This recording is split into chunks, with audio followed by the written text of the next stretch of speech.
Welcome back to dream battle.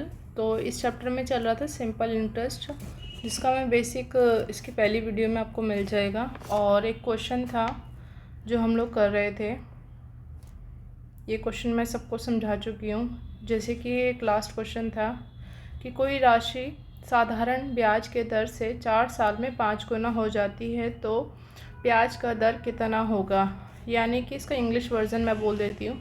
A certain sum of money become 5 times of itself in 4 years at a certain rate of simple interest. Find the rate of interest per annum हमें बताना है। अब इसने बोला है ना कि 4 सालों में होती है। कितने सालों में? 4 सालों में 5 गुना हो जाती है। मान लो कोई एक अमाउंट था, मान लो हमने एक एक्स अमाउंट है, वो 4 सालों में ये कितनी हो गई? 5 गुना हो गई, यानी कि 5x हो गई। इस क्वेश्चन का मतलब तो यही है कहने का। अब देखो, मैं आपको एक बहुत सिंपल तरीका बताती हूँ। मान लो जैसे कि आपने 1 रुपया लगाया कहीं पे, अब वो 4 सालों में 5 रुपये हो गए। कितने हो गए? 5 रुपये हो गए। लेकिन इस 5 रुपये में 1 रुपया तो आपका पहले से ही था ना। 1 रुपया का ही तो 5 रुपये हुआ है ना।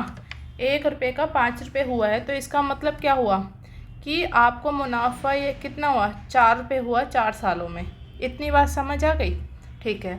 अब हमने यहाँ पे प्रिंसिपल को 1 माना है और हमारा टाइम कितना है? 4 ईयर हो जाएगा। ठीक है। और SI हमारा कितना हो जाएगा? 4 साल हो जाएगा। इतनी बात समझ आ गई। और रेट ऑफ इंटरेस्ट हमें पता नहीं है, तो अब हमें क्या बताना है? रेट ऑफ इंटरेस्ट साधारण ब्याज से। फॉर्मूला कैसे पता चलेगा साधारण ब्याज का? लगेगा क्योंकि यहाँ पे लिखा हुआ है। सिंपल इंटरेस्ट का फॉर्मूला होता है P/R/T/100 होता है। तो SI हमारा 4 हो जाएगा, प्रिंसिपल 1 हो जाएगा, रेट ऑफ इंटरेस्ट हमें पता नहीं है, T हमारा 4 हो जाएगा और ये इस तरीके से कट जाएगा। तो यहाँ पे 4 से 4 कट गया, तो 100 को हम यहाँ लेके जाएंगे तो हमारा कोई राशि साधारण ब्याज के दर से 4 सालों में 5 गुना हो जाती है, और तो उसका ब्याज दर कितना होगा। एक बार मैं इसका इंग्लिश वर्जन दोबारा से बोल देती हूँ। क्या है? A certain some of money become 5 times of itself in 4 year at a certain rate of simple interest. Find the rate of interest per annum बताना है। मान लो कि कोई भी एक धनराशि होगी, उसको हमने 1 रुपया मान लिया, वो 4 सालों में 5 गुना हो जाती है। तो उन 5 रुपये में हमारा 1 रुपया तो है पहले से ही, तो 1 रुपये हम लोग माइनस कर देंगे तो कितना आ जाएगा? 4 आ जाएगा। तो 4 हमारा क्या हो जाएगा? SI हो जाएगा। टाइम ये हो गया, ठीक है, टाइम 4 साल हो गया, सिंपल इंटरेस्ट हो गया और प्रिंसिपल ही हो गया। और इसमें सिंपल इंटरेस्ट का फॉर्मूला होता है हमारा ये P/R/100 में 100 हो जाएगा, और यहाँ पे वैल्यू पुट कर देंगे तो R हमारा आ जाएगा 100% आ जाएगा। तो ये क्वेश्चन इस तरीके से होगा। समझ आ गया? अगर कोई डाउट हो तो आप कमेंट में पूछ सकते हो मुझसे।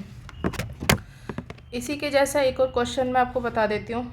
मैं इसमें लिख देती हूँ, एक ही कोई लैंग्वेज में लिख देती हूँ। जैसे कि कोई राशि, सेम इसी की लैंग्वेज होगी, सेम डिक्टो यही लैंग्वेज है। कोई राशि साधारण ब्याज के दर से, इसमें क्या है ना कि 20 वर्ष हो जाएंगे। ये जो क्वेश्चन होगा, जैसे कि कोई राशि साधारण ब्याज के दर से, तो वो क्या हो जाएगी? मैं लिख ही देती हूँ, एक सेकेंड ना, सही रहेगा। कोई राशि साधारण ब्याज से के दर से 20 वर्षों में 6 गुनी हो जाती है। 6 गुनी हो जाती है। अब इंग्लिश में बोल देती हूँ। A sum of money become 6 time itself in 20 years at the certain rate of principal interest. Find the rate of interest बताना है हमें। सेम उसी की तरह ये क्वेश्चन होगा। कोई राशि थी, हमें नहीं पता वो 2 रुपये थी, 3 रुपये थी, 100 रुपये थी, हज़ारों थी, करोड़ों थी, हमें नहीं पता। तो हम उसको 1 रुपये ही मानेंगे, यानी कि 1 मानेंगे। कितने साल में हुई? 20 सालों में हो गई। ठीक है, 20 वर्षों में हो गई। कितनी हो गई? 6 गुना हो गई, जिसमें कि 1 रुपये तो हमारे पहले से ही था, जब भी तो 5 रुपये वो बढ़ा। ये हो जाएगी SI प्रिंसिपल टाइम। SI का फॉर्मूला हमें पता है P into R into T upon में 100 होता है। तो वैल्यू पुट कर देंगे। वैल्यू पुट करने के बाद और हम इसको सॉल्व कर लेंगे। जो सॉल्व करने पर वैल्यू आएगी वही हमारा आंसर हो जाएगा। तो इसको सॉल्व करने पर हमारा 25% इसका आंसर आ जाएगा।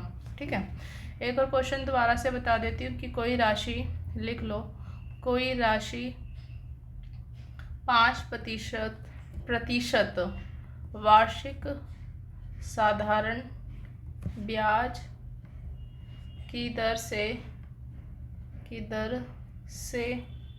एक निश्चित समय में 4 गुनी हो जाती है। कितनी हो जाती है?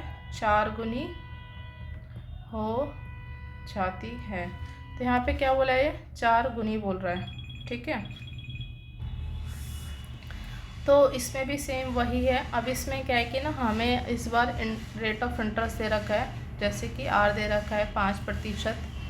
और अब उसने क्या, हम वही प्रिंसिपल को एक मानेंगे। कितने साल में हुआ? ईयर हमें नहीं पता, ईयर नहीं पता इस बार हमें ना, ईयर नहीं पता। और वो कह रहा है कि ना 4 गुनी हो जाती है।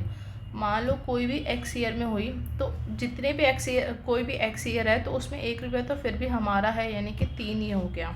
तो वही सिंपल इंटरेस्ट का फॉर्मूला लगा देंगे, P into R into T upon में 100। तो 3 हमारा ऐसा ही हो जाएगा। जो वैल्यू है एक प्रिंसिपल हो जाएगा, रेट ऑफ इंटरेस्ट हमें पता है 5% हो जाएगा, टी हमें पता नहीं है।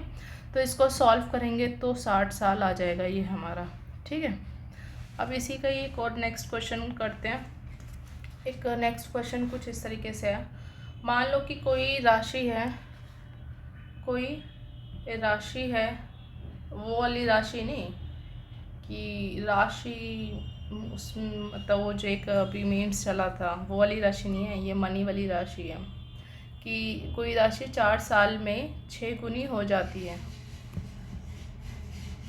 ठीक है, अब जैसे ये क्वेश्चन है, कोई राशि 4 साल में 6 गुनी हो जाती है तो 11 साल में कितनी हो जाएगी? मतलब 11 टाइम्स, यानी कि 11 गुनी कितने सालों में होगी?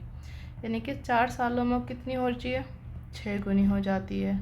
और हमें साल पता नहीं है, तो ये 11 गुनी कितने सालों में हो जाएगी? सिंपली क्वेश्चन पूछा है।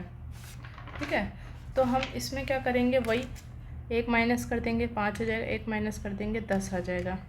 तो अब हम क्या करेंगे, SI का फॉर्मूला ये होता है, हमें 2 बार SI का फॉर्मूला लगाना होगा। इसे हम इस बार हम डिवाइड करेंगे। ठीक है, P into R into T upon में 100, ये इससे कट जाएगा। तो यहाँ हो जाएगा हमारा 5, P हमारा 1 और R हमें पता नहीं है, और T हमारा हो जाएगा 4 साल। ठीक है, अब यहाँ पे हमारा 10 हो जाएगा और 1 और R हमें कितना है नहीं पता, और टाइम भी नहीं पता इस बार हमें। ठीक है, तो ये R से R कट जाएगा और 1 से 1 कट जाएगा, 1/2 हो जाएगा। तो ये हमारा हो जाएगा 8 सालों में कितना हो जाएगा, ये 8 सालों में 11 गुनी हो जाएगी। ये क्वेश्चन तो इस तरीके से है। अब अगले क्वेश्चन पे चलते हैं। अगला क्वेश्चन क्या है, क्या कहता है? तो यहाँ क्वेश्चन लिखते हैं, कोई राशि साधारण ब्याज के दर से 5 सालों में 5 गुनी हो जाती है। कितने समय में वह राशि, सॉरी पीछे नॉइस आ रहा है, मेट्रो का मतलब आवाज़ आ रही है, तो उसके लिए मैं आपसे सॉरी मांगती हूँ। वह राशि 7 गुनी हो जाएगी। ठीक है, तो इसका हमें ब्याज दर बताना है, कितना हो जाएगा, ब्याज दर कितना है। इंग्लिश में एक बार बोल देती हूँ, a sum of money becomes 5 times itself in 5 years at a certain rate of simple interest in how many year it will become 7 times itself the same rate of interest बताना है। तो वही हम देखेंगे 5 सालों में कितनी हो गई भाई, 5 सालों में 5 गुनी हो गई, और टाइम का नहीं पता, 7 गुनी हो गई। वहीं 1 माइनस कर देंगे, 4 और 6 हो जाएगा, 4 हो जाएगा। 1 आर पता नहीं है, टी हमें पता है कितना, 5 साल। यहाँ हो जाएगा 6, 1 आर हमें पता नहीं है, और यहाँ पे हमें टी भी नहीं पता है। इससे कटेगा, इससे कटेगा, 2 हो जाएगा, यानी कि 2 3 5 और एक टी, तो 2t 15 यानी कि 2, टी हो जाएगा 7.5, ये हमारा 2 हो जाएगा। ये इस तरीके से क्वेश्चन हो जाएगा। ठीक है, टाइम हमारा निकल गया। एक और लास्ट क्वेश्चन मैं आपको बता देती हूँ, करवा देती हूँ। तो एक लास्ट क्वेश्चन ये है कि कोई राशि